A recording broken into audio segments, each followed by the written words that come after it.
Hello students, history chapter 3 +2 kinship caste and class. आज हम +2 का तीसरा पॉइंट, जो एक बड़ा पॉइंट है, ये करेंगे। दूसरा किनशिप एंड मैरिज। इस लेसन में हमारे पास जो सोर्स है वो टेक्स्ट है, लिटरेचर, और उसमें भी सबसे मेन जो एपिक है वो महाभारत है। महाभारत को लेकर के हम उस टाइम की जो डिफरेंट क्लासेज हैं, कास्ट हैं, किनशिप हैं, उनके बारे में जानकारी लेंगे। तो आज अपना जो मेन पॉइंट है किनशिप एंड मैरिज,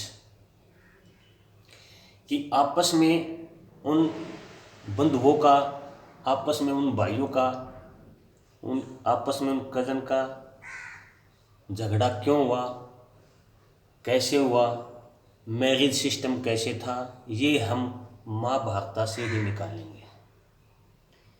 मैंने बताया था कि महाभारत 500 BC में इसको लिखना शुरू किया था और ये 500 AD तक चली थी।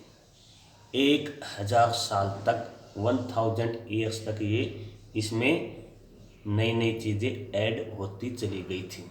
तो इसमें हमें उस टाइम की जो सोसाइटी थी, चाहे वो एलिट पर्सन की है, चाहे वो ऑर्डिनरी पीपल की है, वहाँ से हमें उस टाइम की उन लोगों की लाइफस्टाइल कैसी थी, महाभारत से हम कुछ एस्टिमेट ले सकते हैं। पहला पॉइंट है finding out about families. Families कैसी थी वहाँ की, उस टाइम की फैमिलीज, किस टाइम की, 600 BC to 600 AD के बीच में वहाँ फैमिलीज के डिफरेंट जो टाइप थे। कुछ फैमिलीज ऐसी थी जो जितने भी सोर्स थे उनका यूज सभी एक ही टाइम एक साथ करते थे, कोई किसी तरह का आपस में कॉन्फ्लिक्ट नहीं होता था।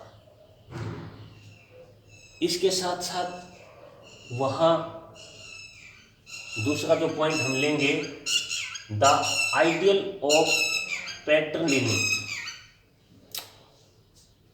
यहाँ पर पैटर्निटी क्या है, सब कुछ जो है ना पिता की तरफ से चलता है, पिता ही सब, फादर ही सब डिसीजन लेता है, फैमिली का हेड फादर ही माना जाता है। ऐसा हमने महाभारत में भी देखा है। महाभारत हमने बताया कि कुरु डायनेस्टी थी दिल्ली के आसपास, वहाँ पर पांडव और कौरव का जो एक ही फैमिली से रिलेशन रखते थे वार हुआ था।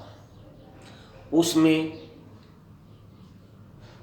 क्या हुआ कि उनके जो असेंडेंट बने, सक्सेसर बने, तो वो पैटर्नली सिस्टम के अकॉर्डिंग ही बने। इस तरह ये ही आइडियल जो ना, ये ही आदर्श उस टाइम 600 BC में ही नहीं, 600 BC से पहले भी चलता आ रहा था। ऐसा हमें ऋग्वेद के कुछ मंत्राज में भी देखने को मिलता है कि पैटर्नली सिस्टम केवल 600 BC में ही नहीं, 1000 BC के आसपास भी ये सब कुछ था। सोर्स है 57 पेज पर, उसमें लिखा है व्हाई किनफॉक क्वेल, क्यों लड़े वो बंधु आपस में क्यों लड़े। कुरु डायनेस्टी में धृतराष्ट्र और पांडु दो भाई थे।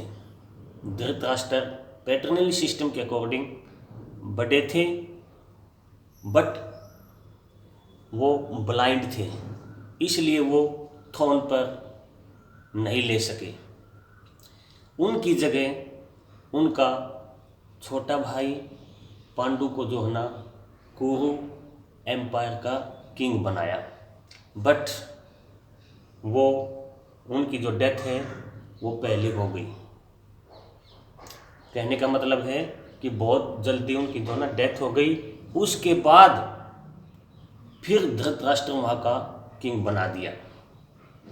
किंग बनाने के बाद इसलिए किंग बनाए गए क्योंकि बाकी जो धृतराष्ट्र है या पांडु है, उनके जो प्रिंस हैं, बच्चे हैं, वो काफ़ी छोटे थे, यंग थे, तो वो किंग नहीं बन सकते थे। बट अब फिर दोबारा फिर पांडु की जगह धृतराष्ट्र को किंग बनाया, और धृतराष्ट्र ने रूल करना शुरू किया। तब तक वहाँ पर जो पांडु के पुत्र थे पांडव, ये कैपेबिलिटी रखते थे, ये प्रजा में बहुत ही पॉपुलर हो गए थे, इसलिए युधिष्ठिर इनसे जेलस रखने लगा। तो युधिष्ठिर दुर्योधन अपने फादर के पास जाता है और वो कहता है कि सब कुछ जो भी प्रॉपर्टी है, एम्पायर है, वो आप हमें दीजिए। यदि पांडु यहाँ का रूलर होता, किंग होता, तो पांडु अपने पुत्रों को ही देता, ऐसा अपने फादर को कहता है। और इस बात को लेकर के पांडु और कौरव के बीच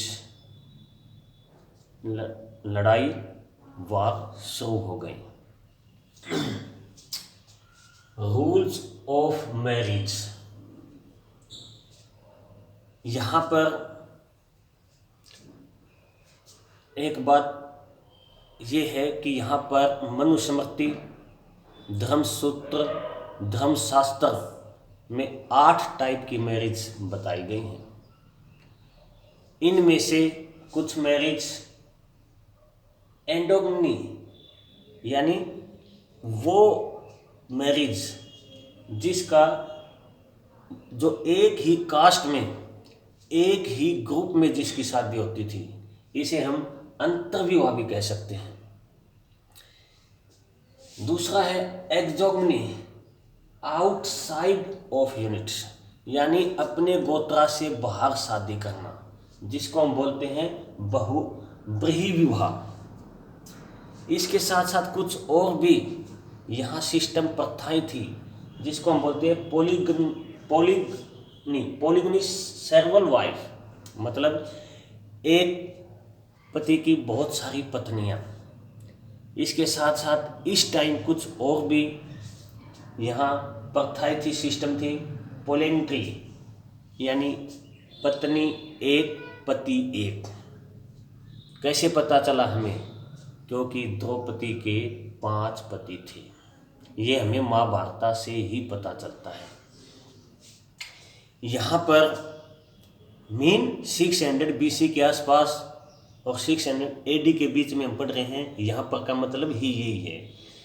यहाँ लड़की की इम्पोर्टेंस बहुत ज़्यादा नहीं मानी गई है। उनकी राइट टाइम, राइट पर्सन के साथ शादी करना उस टाइम का फादर अपना रिलीजियस ड्यूटी समझता था। उनका लड़की का अपने फादर के जो सोर्स हैं, जितने तरह की प्रॉपर्टी हैं, उनमें कोई उसका हिस्सा नहीं माना जाता था। धर्मसूत्र, धर्मशास्त्र जो 500 BC के आसपास लिखे गए हैं, वो ये बताते हैं कि सब कुछ ब्राह्मणिकल नॉर्म्स या सिस्टम के अकॉर्डिंग ही चलता था। ऐसा ही कुछ मैरिज के बारे में मनुस्मृति में लिखा गया है। जो 200 BC और 200 AD के बीच में मनुस्मृति लिखी गई है। धर्मसूत्र और धर्मशास्त्र के अकॉर्डिंग मैरिज के 8 टाइप बताए हैं। पहले जो 4 टाइप हैं वो ब्राह्मणिकल नॉर्म्स के अकॉर्डिंग गुड माने गए हैं। बाद के जो 4 टाइप हैं उनको जो ना कंडेम्ड माना गया है, यानी नीति के अनुसार जो नहीं है, जिनकी निंदा की गई है। ये किन लोगों के लिए हो सकता है? ये उन लोगों के लिए हो सकता है जो ब्राह्मणिकल सिस्टम या नॉर्म्स के अकॉर्डिंग नहीं चलते होंगे। नेक्स्ट, द गोत्रा ऑफ वुमेन्स। यहाँ पर गोत्रा सिस्टम वुमेन्स के लिए बताया है। कैसे है? जब वुमेन्स की शादी हो जाती थी तो उसके साथ गोत्र अपने फादर वाला नहीं, अपने हस्बैंड वाला लगता था। ऐसा हमें धर्मसूत्र और धर्मशास्त्र और मनुस्मृति में लिखा मिला है, ऐसा ये माना गया है। जो गोत्रा थे खासकर ब्राह्मणिकल सिस्टम में, वो पुराने जो ऋषि थे उन्हीं के नाम पर रखे गए हैं, लाइक गौतम मुनि, वशिष्ठ मुनि।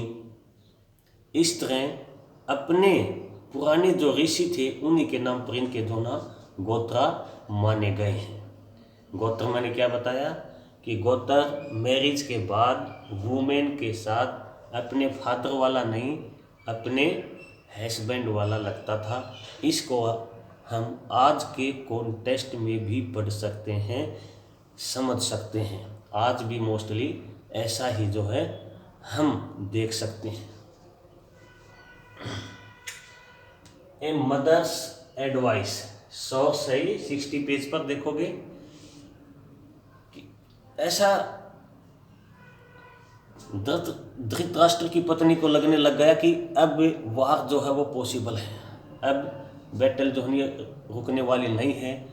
तो दुर्योधन की जो मदर है वो अपने पुत्र को जो है ना एडवाइस देती है। ये ही पॉइंट है मदर्स एडवाइस। और दुर्योधन को समझाती है कि आपकी मदर, आपके फादर, आपके जो वेल विशर हैं वो चाहते हैं कि वार न हो। वो ये भी एडवाइस देती है कि एंगर जो है, गुस्सा जो है, वो कभी भी मनुष्य को सीधे रास्ते पर यानी प्रॉफिट देने वाला नहीं है। इसका कोई भी अर्थ या मीन नहीं निकलता, इसलिए आप वार न करें। उनकी मदर उनको बहुत तरह की एडवाइस देती है, समझाती है, पर दुर्योधन जो है ना नहीं मानता है। उनका माइंड वार पर सेट हो चुका है।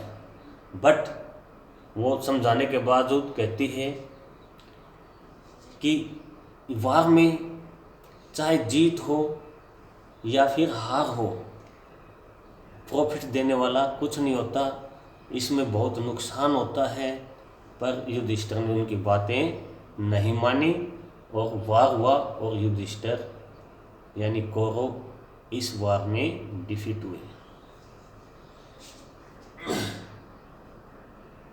वर मदर्स इम्पोर्टेंट, क्या उस टाइम माताएं जो हैं वो इम्पोर्टेंट थी? हम यहाँ पर इंडिया के दक्कन पार्ट में एक सातवाहन डायनेस्टी रूल करती थी। यहाँ पर हमें कुछ ऐसे सोर्स मिलते हैं जिसमें मदर को बहुत इम्पोर्टेंट माना गया है। इस डायनेस्टी के बहुत पॉपुलर रूलर गौतमी पुत्र सातकर्णी को देख के इंस्क्रिप्शन हम देखते हैं तो पता चलता है कि वो अपनी माता को कितनी इम्पोर्टेंस देते थे। कौन? सातवाहन डायनेस्टी वाले अपनी माँ का नाम अपने नाम से पहले ऐड करते थे। तो माताएं, मदर्स जो ना कितनी इम्पोर्टेंट रही होंगी। यहाँ पर मैं आपको एक बात और बता दूं कि एक एक्सेप्शनल केस है।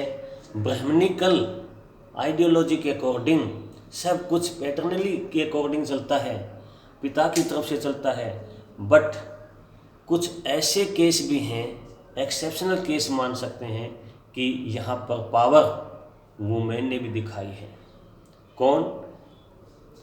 गुप्ता डायनेस्टी की प्रभावती गुप्ता ने वाकाटक फैमिली में मैरिज होने के बाद भी अपना प्रभाव वहाँ पर दिखाया है। तो इस तरह मदर्स जो ना कितनी इम्पोर्टेंस रही होंगी।